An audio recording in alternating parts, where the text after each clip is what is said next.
আমাদের এবারের বাজেটে সম্মানীয় পার্শ্ব শিক্ষকদের জন্য ৫,০০০ টাকার বেতন বৃদ্ধি রাখা হয়েছে। আমাকে শিক্ষক সেলের একজন নেতা মেসেজ করে বলেছে তারা চরম হতাশ, কিন্তু অন্ততপক্ষে ৫০ জন পার্শ্ব শিক্ষক আমাকে মেসেজ করে বলেছে আমরা খুব খুশি দীপকদা, আমরা আপনাকে শুভেচ্ছা জানাচ্ছি, অভিনন্দন জানাচ্ছি, মুখ্যমন্ত্রীকে আমরা শুভেচ্ছা জানাচ্ছি, ইত্যাদি ইত্যাদি। অর্থাৎ ব্যক্তি আমি পছন্দ করলাম না তাই আমরা বলে দিলাম, এটাও আমাদের দেখতে হবে।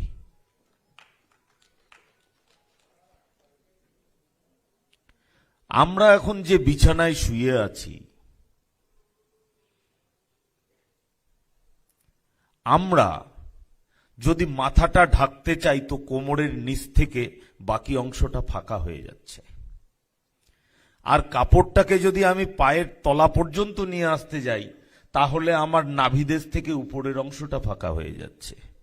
এই পরিস্থিতিতে গোটা শরীর মুড়ে থাকাটা সেটা অত্যন্ত কষ্টকর। সেই পরিস্থিতিতে আমাদের সম্মানীয় মুখ্যমন্ত্রী সকল বর্গকে একটা রাস্তা দেখাবার জন্য তিনি একটা প্রচেষ্টা করেছেন এবং সেই বাজেট সর্বস্তরে অভিনন্দিত হয়েছে।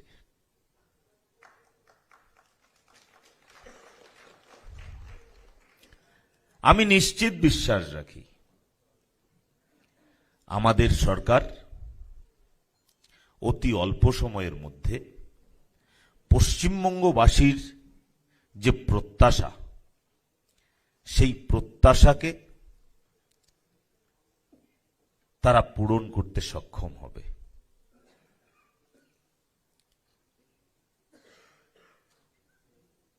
আমাদের সৌভাগ্য পশ্চিমবঙ্গবাসী আমাদের কাছে কিছু প্রত্যাশা করে।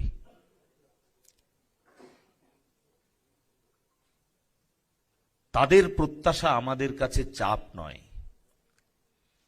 তাদের প্রত্যাশা আমাদের কাছে এগিয়ে চলার পাথেয়।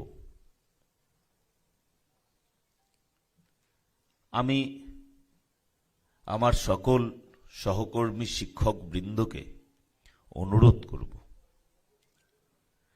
অনেক বিষয় আপনাদের পছন্দ হবে না, ব্যক্তি আপনার অনেক বিষয় পছন্দ হবে না, এবং কিছু কিছু বিষয় আপনাদের সংগঠনেরও পছন্দ হবে না। সেই বিষয়গুলি আপনারা আমাদের সঙ্গে আলোচনা করুন, সেগুলো নিয়ে সমাজ মাধ্যমে প্রচার করা, সেটা টিচার সেল যদি করে তাহলে পরে সেটা নিজেদের দিকে নিজেদের আঙুল তোলা হয়। কারণ সরকারটা আপনার দলের, আপনি তারও অংশ বিশেষ।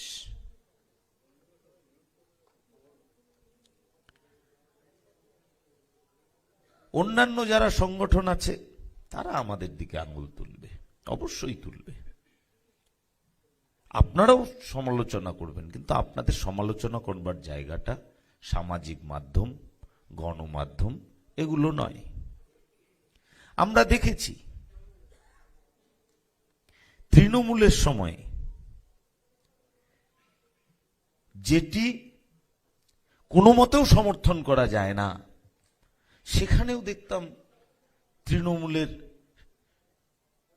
শিক্ষা সেলতে সেটাও তারা সমর্থন করত। তাদের আমি খারাপ বলছি না, এটা হলো তাদের দলের প্রতি আনুগত্যের প্রকাশ। একটা রাজনৈতিক দল করলে তার প্রতি আনুগত্য থাকা প্রয়োজন। সমালোচনা আপনারা করবেন, সমালোচনা করবার জায়গা আপনাদের রয়েছে, আর সমস্ত বিষয়ে আমাদের বলতে হবে এমনও কোনো বিষয় নেই।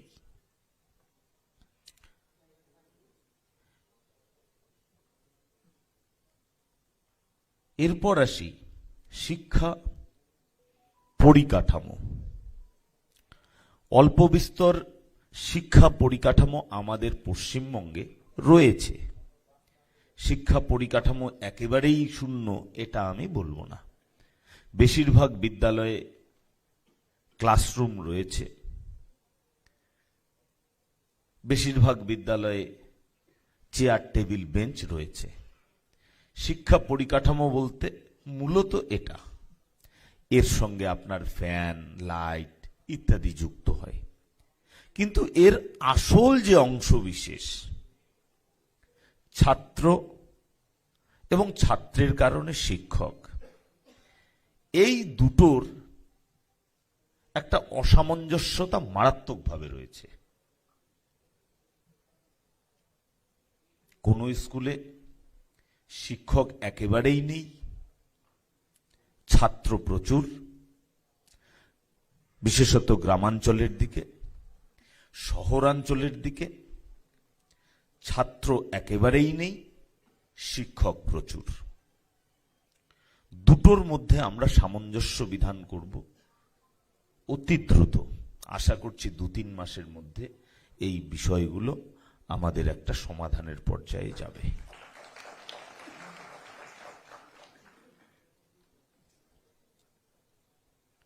নিয়োগ প্রক্রিয়া একটি বড় গন্ডগোলের বিষয়। আচ্ছা, আমি ওই সামঞ্জস্য বিধানের বিষয়টা আরেকটু বলছি। আপাতত ট্রান্সফার নিয়ে আপনারা আমার কাছে আসবেন না। ট্রান্সফারের সুযোগ প্রত্যেকে পাবেন, তার জন্য আমরা একটা প্রক্রিয়া করে এগোচ্ছি। সেই প্রক্রিয়ার জন্য আমাদের কিছুটা সময় দিন। প্রত্যেকে সুযোগ পাবেন, কিন্তু সেই সুযোগ পাওয়ার জন্য আমাদের একটা প্রক্রিয়াকরণ চলছে। সেই প্রক্রিয়ার জন্য আমাদের কিছু সময় দিন। দ্বিতীয় বিষয়, আমাদের নিয়োগ প্রক্রিয়া। নিয়োগ প্রক্রিয়া নিয়ে আপনারা জানেন এত কেস হয়েছে যে শেষ পর্যন্ত বিষয়টি আসলে কোন জায়গায় দাঁড়িয়ে আছে সে বিষয়টি বোঝা অনেক সময় কঠিন হয়ে যায়। আমার দপ্তর সব দিক বিবেচনা করে এসএসসির আইন,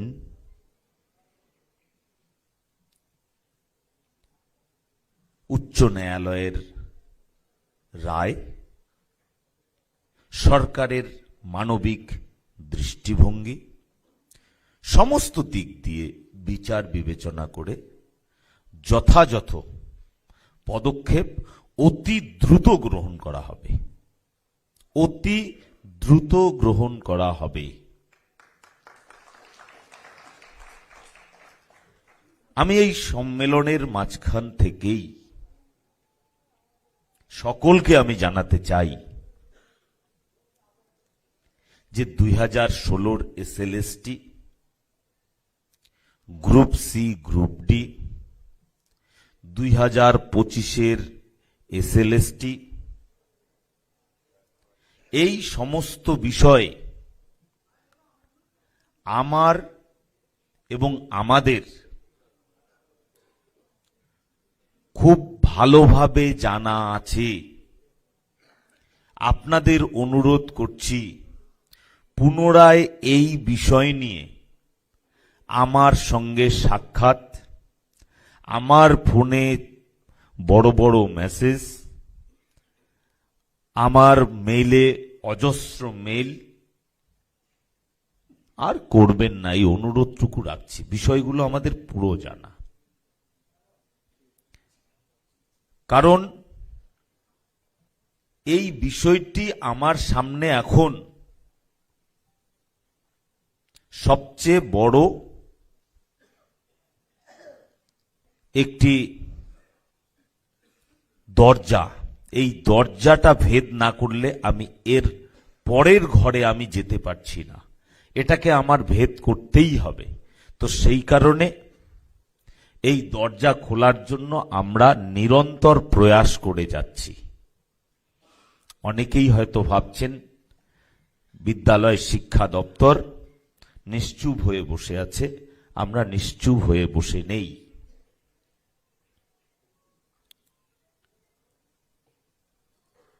আমাদের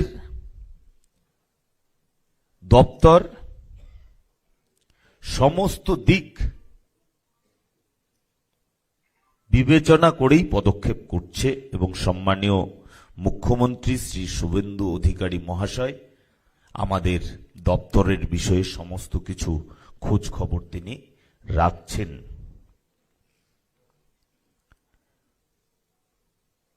আমাদের এই সরকার মানবিক দৃষ্টিভঙ্গি নিয়ে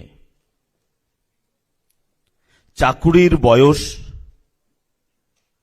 5 বছরের জন্য বাড়িয়েছেন বা একটা শিথিলতা দিয়েছেন, এক্সটেনশন দিয়েছে। যারা সেই বয়সের আছেন, যারা এখনো এসএসসি বসতে পারেননি বা হয়তো বা 15-20 বছর আগে একবার বসেছেন তারপরে আর সুযোগ পাননি, তাদের সকলের কাছে আমার আবেদন, আপনারা পুনরায় প্রস্তুতি নিন। এই দরজা ভেদ করার পরেই পরবর্তী দরজার জন্য আমরা পরীক্ষার দরজা সকলের জন্য খুলে দেব এবং আপনাদের আমি নিশ্চিতভাবে বলতে পারি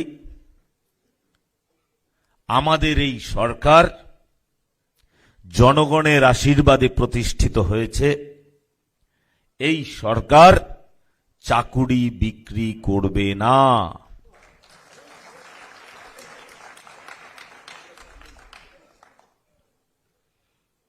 আপনারাও যেমন চাকুরির জন্য আসবেন না, তেমনি আপনারাও সকলকে বলবেন চাকুরি বিক্রি হবে না, নট এ সিঙ্গেল ওয়ান। এই ব্যাপারটা আমি আপনাদের সামনে নিশ্চিত করে বলছি। তার সঙ্গে সঙ্গে আমি যেহেতু মন্ত্রী, আর একটা জিনিস একবার স্মরণ করিয়ে দেওয়ার লোভ আমি সামলাতে পারলাম না। সেটা হলো বিদ্যালয়গুলো কিভাবে চলছে আমাদের চেয়ে ভালো কেউ জানে না। আমরা প্রথম যেটা বলতে পছন্দ করি শিক্ষকেরা, আমাদের স্কুলে 15টি পদ ফাঁকা, আমাদের স্কুলে ফ্যানগুলো ঘোরে না, আমাদের স্কুলে কারেন্ট আসে না, থাকে না, এই সমস্ত কথা আমরা বেশি বলতে অভ্যস্ত। আমি বিদ্যালয়ে যোগদান করেছিলাম একটি এমন বিদ্যালয়ে যে বিদ্যালয়টিকে কেউ চিনত না। মালদার একদম প্রত্যন্ত গ্রামে বিহার সীমান্তে একটি বিদ্যালয়। মালদার যারা এসেছেন তারা অনেকেই জানেন আমি ওই স্কুলে চাকরি করতাম। আমার স্কুলেও ওরকমই সমস্যা ছিল এবং পরে আরেকটি বিদ্যালয়ে গেছি, সেখানেও আমি একই কথা বলেছি। আমি মাস্টারমশাইদের সামনে হাত জোর করে একটাই কথা বলেছি যে আমাদের ন্যায়ের তালিকা অনেক দীর্ঘ, কিন্তু আমরা এই মুহূর্তে আমাদের যেটুকু আছে সেটুকু নিয়ে সর্বোচ্চ পরিষেবা কি করে দিতে পারি আমরা সেই বিষয়ে আলোচনা করব।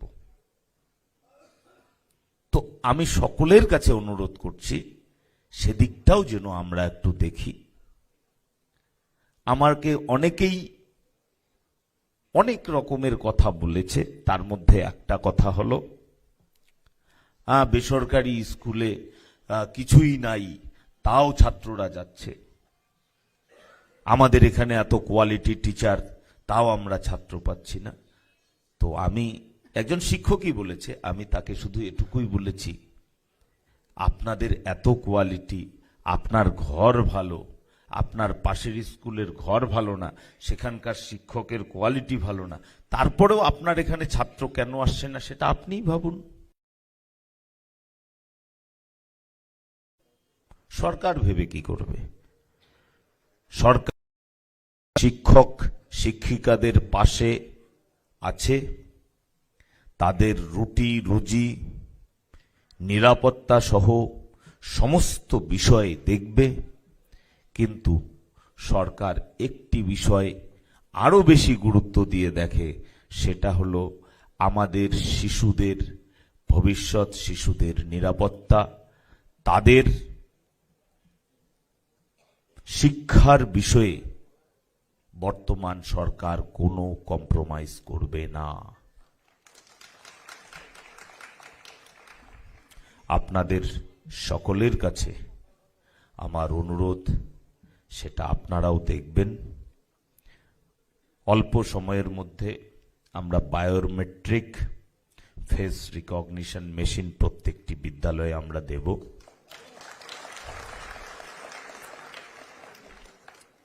এবং তারপর ধীরে ধীরে আমরা আরো এগিয়ে যাব। সবকিছু এখনই বলা সম্ভব নয়, অনেক কথা বললাম। কি আপনার প্রশ্ন আছে?